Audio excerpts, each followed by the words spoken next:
Uji coba pembayaran tarif non-tunai 5 angkot di Ambon telah terpasang QR Code. 5 kendaraan angkutan kota di kota Ambon telah terpasang QR Code guna uji coba pembayaran tarif non-tunai pada transportasi umum.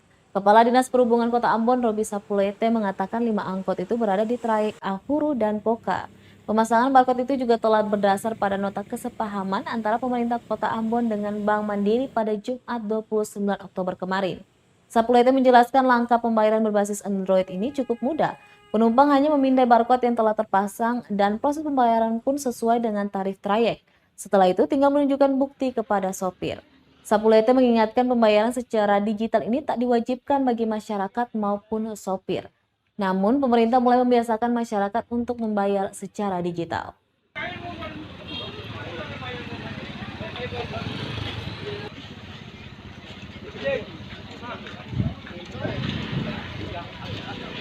Terima